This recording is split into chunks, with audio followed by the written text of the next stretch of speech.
Paano niyo po matutulungan ang ating mga LGUs like Batangas para ma-improve pa yung ating mga rural health centers, yung mga health centers natin, provincial hospitals, saka mga district hospitals? Thank you. Yes. Simple lang po ang sagot doon, idagdagan ng budget nila. Pero ang problema po ay hindi lang ho yung pagdadagdag ng budget, kung hindi yung meron kang rural health center pero wala kang doktor. And that is a reality. Kahit po sa amin sa Makati, kahit mataas na po ang sweldo, wala pong nag-a-apply ng doktor. O may mag-a-apply na nurse, after 6 months, 1 year, aalis na siya. What more dito sa mga rural areas na walang kapasidad na magbayad ng mataas na sweldo o may kapasidad naman pero wala pong nag-a-apply. So those are realities. Hindi ko alam kung effective pa yung requirement na dapat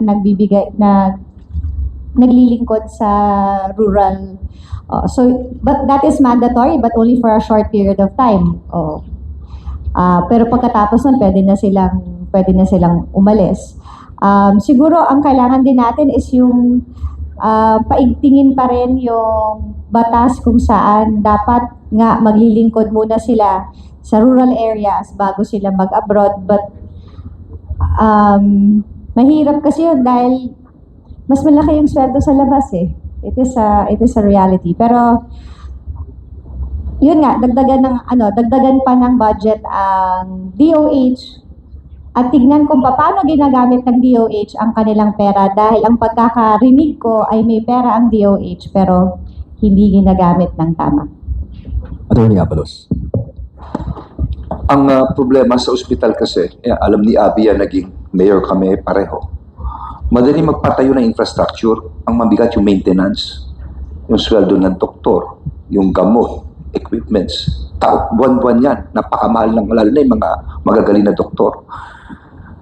So, kamukha na sinabi ko kanina, yung tertiary hospital under the local government code nasa probinsya. Pero hindi lahat ng probinsya kaya ito. So, dapat siguro lagyan to ng blueprint ng Department of Health. Ano yung mga probinsyang dapat i-take over na nila?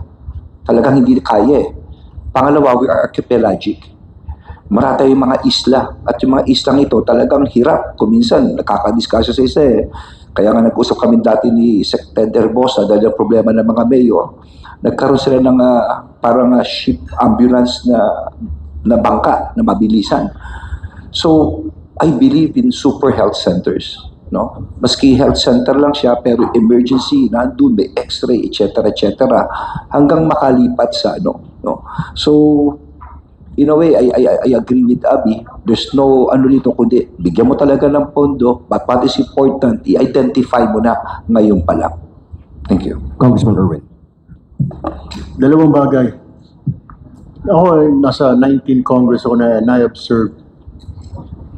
Ipaprioritize kasi ni District Congressman mo. Ano ba ang priority sa lugar ko? Is it health or is it development? Pag development, infrastructure, kalsada, tulay. Yan ang karamihang nire-request ng mga district lawmakers natin. Nakikita ko sa NEP, National Expenditures Program, nakikita ko yung request ng halos lahat ng mga mababatas na representatives.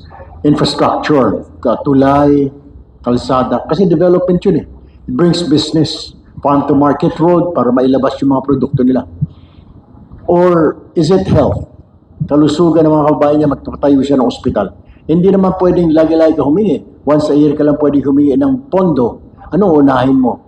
Yung infrastruktura, yung mga for development, ekonomiya, or yung health? Yun yung isa. So kailangan pagpilian yan.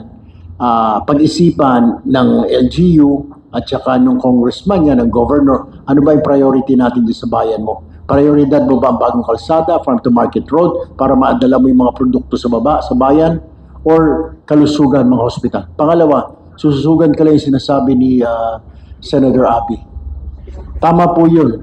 Wala po tayong kasing batas eh. Ang plano ko po, pag nakalusot po tayo, magpa-file po tayo requiring yung mga nag-graduate po sa mga SUC, State University Colleges, mga nurses, mga medtech na mag-serve at least 1 year sa mga rural areas o sa mga lugar.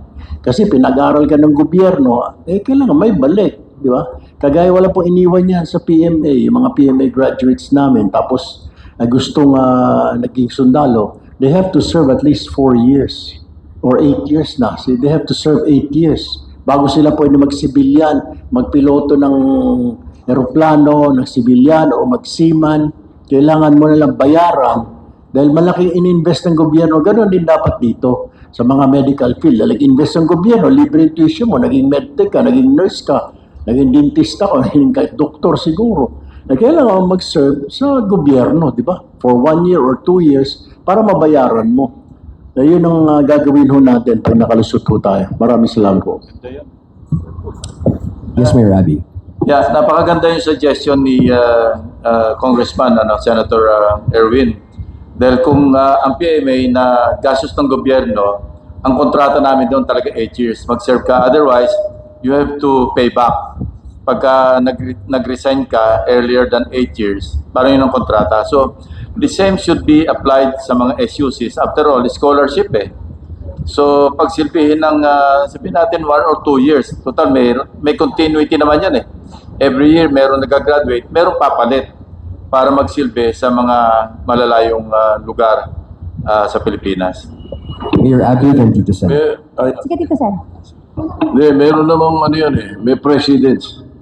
Kasi yung ating doktor para sa bayan, yung free medical scholarship law natin, ganun yun. Ando doon, nilagay natin yun eh. So kung 5 taon kang pinag-aaral, 4 na taon kang pinag-aaral ng gobyerno, 4 na taon ka muna magsiservisyo doon sa region na kung saan ay ginawa, naging doktor ka based on the scholarship of government. Payback. Ganun yun. O, kung 2 taon kang pinag-aaral kasi 3rd year ka na, 2 taon, kailangan magserbisyo ka. Andun na sa batas ngayon yan. So may precedence yung sinasabi niya na pwedeng gawin natin doon sa mga ibang scholarship programs ng gobyerno. Oh, by the way, doon sa medical scholarship program natin na payback ka ng trabaho, kung gusto mong umalis at ayaw mo, ibabalik mo sa gobyerno lahat ng ginasto sa'yo sa 4 o 5 taon mo. Ganon yung nakalagay sa batas. Thank you, Mayor Abby. Sorry, just to add, sa Makati po, kahit po mayaman ng Makati, we decided to enter into the biggest PPP in healthcare, which we recently opened last week.